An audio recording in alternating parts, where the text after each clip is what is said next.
Hi, I am here to talk to you about the production report story because I recently uploaded a full audiobook video of the book, and I am not quite centered, but it's bad, and I'll tell you why in a moment. But first, I wanted to give a shout out to my friend James Bernsen, a Texas historian who's about to publish a really quite new and surprising Texas history book, which of course I'll show off in a video later when I get a copy of it. Not that I'm going to expect any kind of a YouTube influencer discount on it or anything. I'm going to pay full price for it.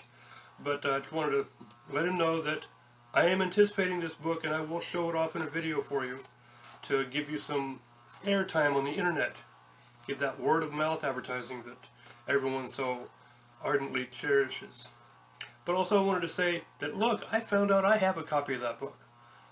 Several months ago I posted something about Franz Kafka's Odradek on Facebook, and he replied with a comment showing, hey, there's this book at Amazon. You might like it. It's a really good read. Apparently I thought so back when I bought it, but I never got a chance to read it. But now I have it. Or at least now I know that I have it. So I'm going to sit down and read it pretty soon. But that is not really what I'm here to talk about. I'm here to chastise Hank Green because he said something incorrect. But of course, I don't want to be horribly critical of Hank Green because, other than that, I think he's a wonderful person, highly intelligent, highly energetic, and really wonderfully quirky. And he has two amazing books. One of them is The Most Amazing Thing, I think that's what it's called, and the other one is his newest book, and I can't remember the name of it right offhand. Something about The Most Ridiculous Thing, I think it was. But anyway, I'm here to talk about why the production report story audiobook is wrong and bad, which Hank Green says bad things don't exist on the internet.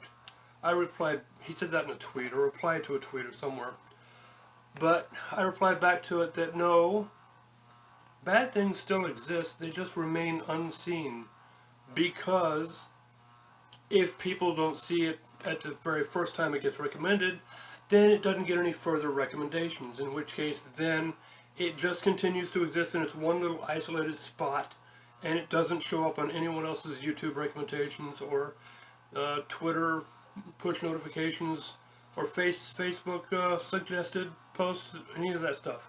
It just doesn't get shared and shown. So people end up not finding out about it. But it's still there. So, what is wrong with the audiobook edition of the production report story?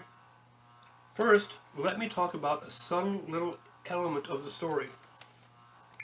There's a part where, during an intelligence test segment, the platypus is asked a question like, what is 2 plus 2? And he says, 5. And everybody looks at him and says, what? Do you know that that's the wrong answer? It turns out that the platypus is an allegorical representation of a process called exception processing, in which for accounting reconciliations, takes an extremely long list of items, mostly checks or payments, and compares it to another long list of checks and payments that's supposed to be the same list, but you can't verify that. So you just take the two lists side by side, and you sort them by check number or dollar amount, whichever, and then you compare the other criteria against at the item level to make sure if they're sorted by number, then the same items should appear at the same point in the list. And for the ones that don't match up, i.e. this number equals that number, then you sort the list, put those at the top, and you research the ones that don't match. Because the way that process is done, the ones that matched up are correct, so you can just go on your merry way and leave them alone. In other words, basically it saves like 95% of your time. So, the platypus who represents this process can only answer questions wrong. So, he answers that twice 2 is 5. And when they ask him where he got such an idea, he says from Fyodor Dostoevsky in his book, Notes from the Underground, which I have somewhere in a compilation called Great Short Works of Dostoevsky. Notes from the Underground is one of his more ridiculously radical novels. I always took great delight in reading the first part, but never the second part, because it was a narrative. More of Dostoevsky's I don't want to say super realistic, but realistic domestic type story. Just literally some guy being a radical weirdo, trying to get involved in social circles and getting turned away because he's just too weird for them, or he's just too reactionary, and they just have no time for him, so they keep shooing him out. So basically he just keeps getting kicked out of places, and it's kind of sad.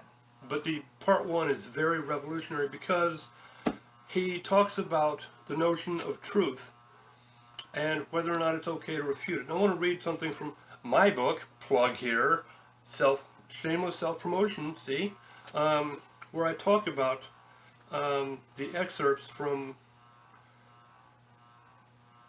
Dostoevsky's book. Where is it? The Meaning of Life? No, it's The Final Truth.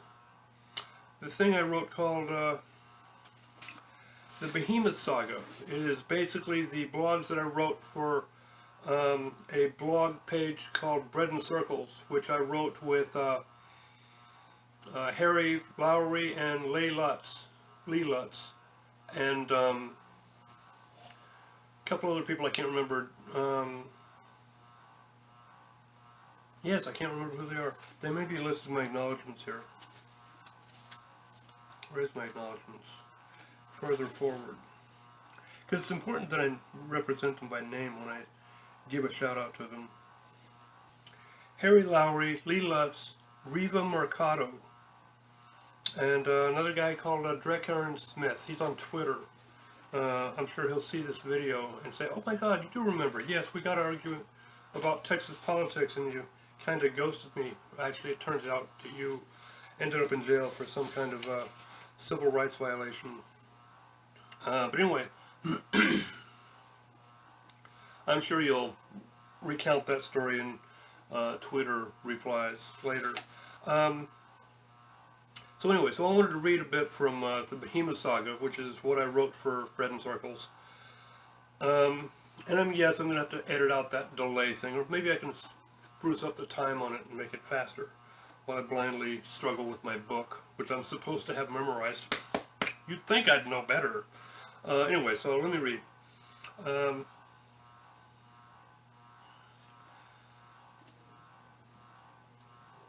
His narrator admits that he is discussing free will by supposing that if a mathematical formula were discovered which would satisfactorily predict human behavior, that men would immediately lose their capacity to have desire. He implies that his readers might defend the stone wall of impossibility by admonishing that the laws of nature make no concession for our human preferences or desires, and that there is nothing to be done but to accept the laws of twice two make four, which necessitate the impossibility, or impassibility if you will, of a stone wall. It is clearly more comforting and healthier to accept that the stone wall is there of its own accord, and that the laws of twice two make four prove that it is not mankind's fault that the stone wall is there in its path, and therefore it is beneficial to understand and calculate those laws. Human nature appears to provide only two alternatives when one is faced with impossibility: accepting its necessity through understanding, and senselessly attacking it. But he was talking about the nature of truth.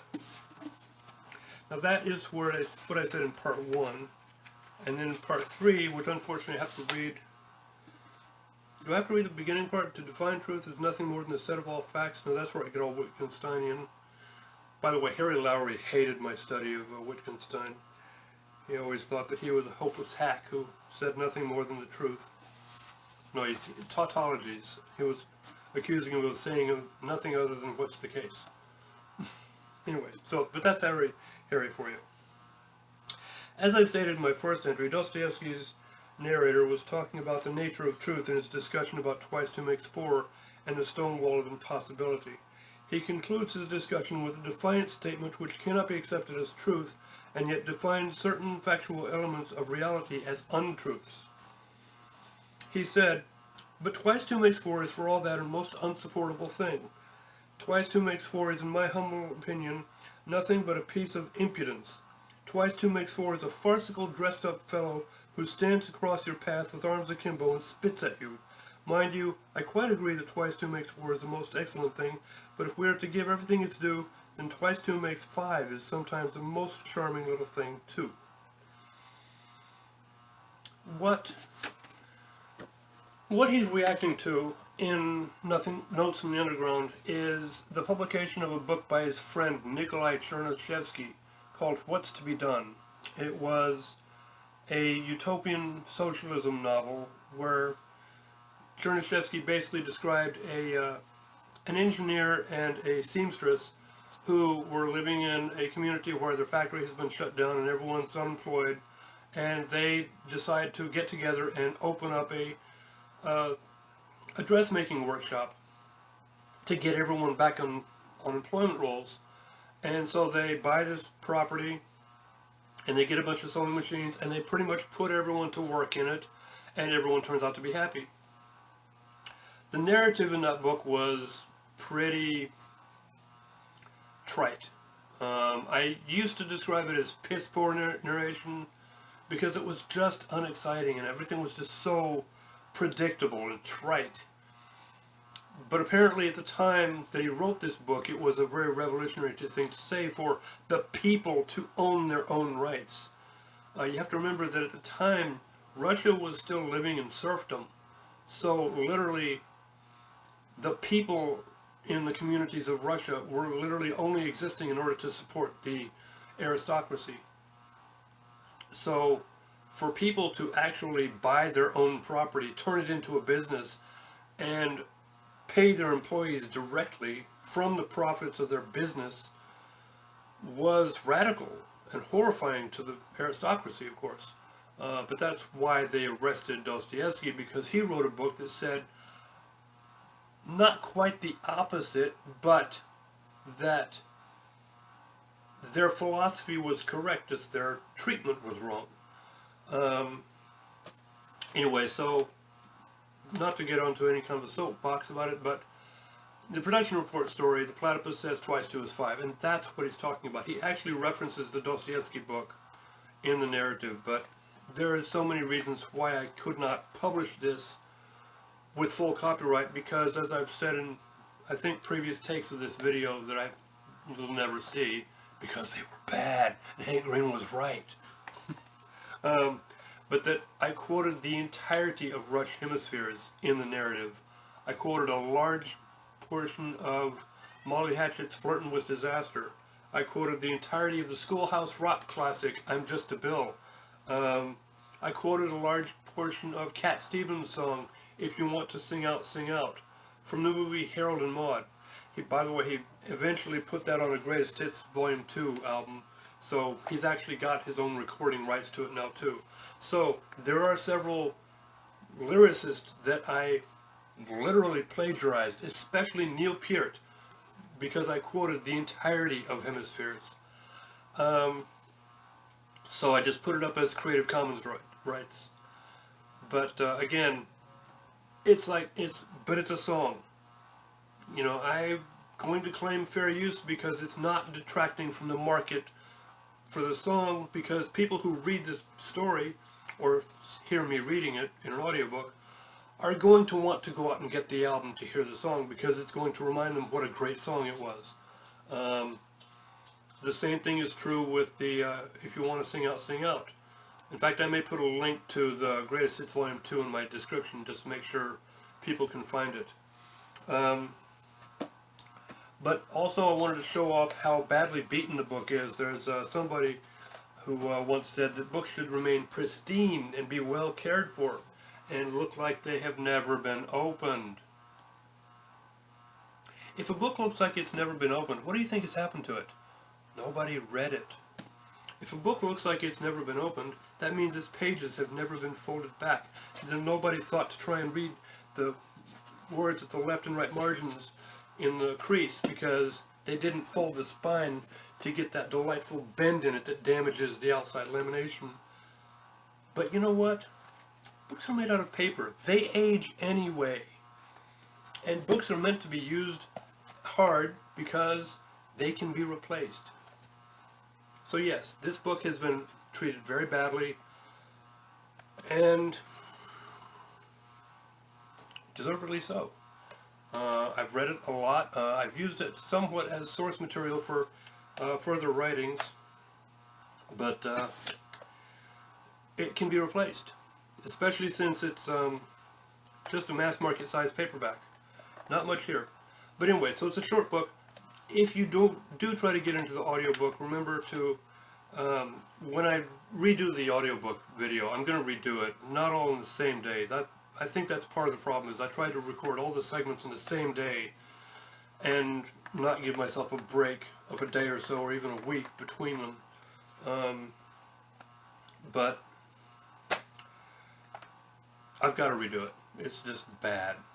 So, but yeah, I'm going to put timestamps for the various segments, so if you want to get into the story, skip past the pre-story and introduction part to start with the existential crisis segment, and read pretty much all the way to the end, because once you get into the existential crisis segment, you'll be stuck in a continuous flowing narrative all the way to the end, and it actually does have an ending. It's not one of those kind of stories that just stops and says, I hope you didn't want to know what happens next. I mean, granted, there is a continuing idea of a next event, but the person for whom the story was being written, Joseph O'Neill, was no longer with the company, so there was no point in writing it. So I would hope that he goes and gets a copy of this, because he really should have a copy of this. This book was written to him, personally, and for him. This is the story that is Joseph O'Neill's story. So he's missing out. Things to look forward to. I'm probably going to try and do a review of Clockwork Angels, the novelization of Rush's album by that same name, with this same image on its cover, done by Kevin Anderson. I'm not going to give any spoilers about what I'm going to say about it right now. I'm just going to show off the book and what a great production it is. They have very high production values. Note the little markings here. They also have the lyrics in the album here. But that's okay, because I'm sure Kevin Anderson got permission from Neil Peart to print them. See, look at the nice little margin notes he put in there. Because they were friends.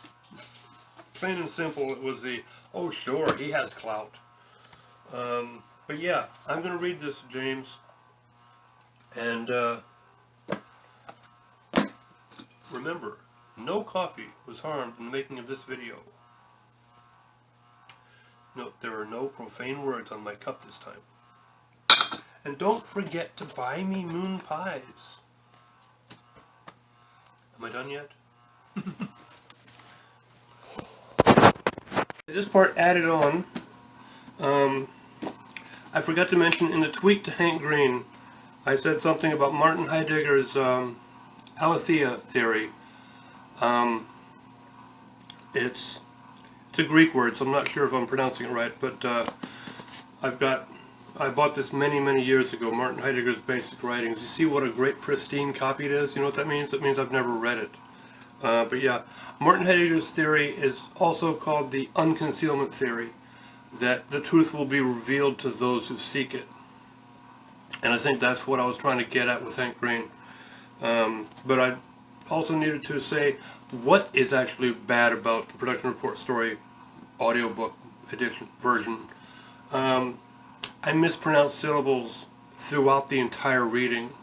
The reading didn't come off as horribly unrehearsed to me, but to anyone else who might listen to it, it would seem unrehearsed, because they can tell what word I'm trying to say, but I just didn't say it right.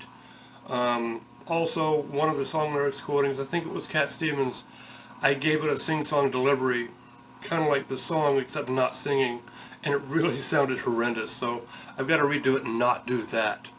For Hemispheres, I gave it a real straight narrative reading that makes it seem so not like lyrics or poetry, which I think really helped it, but still, that's why I gave the uploaded video Creative Commons licensing instead of copyright, because I don't claim any rights to the lyrics I quote, and I don't want to get a flag for it. The book itself I published at cost, so literally I'm making no profit off of it. I also gave the book a Creative Commons licensing, so that again I'm not claiming to have any legal rights to the entire narrative or to all the words in it, because some of them are actually plagiarized from lyrics. Well, quoted lyrics. I gave credit to the authors of the lyrics in the book, but legally that's not supposed to be enough. But yeah, as I said though in the video, it's like, yeah, I'm saying fair use because it will lead people to buy the album after they've heard the lyrics quoted in there. But anyway, so that's all I needed to add to this. In spite of giving it a bad review, I am going to use the InShot editor to fix up this video before I upload it. And no, I'm going to use it to fix up this segment of the video before I add it to the other segment. So yeah, I'm just not wanting to do any more takes of that.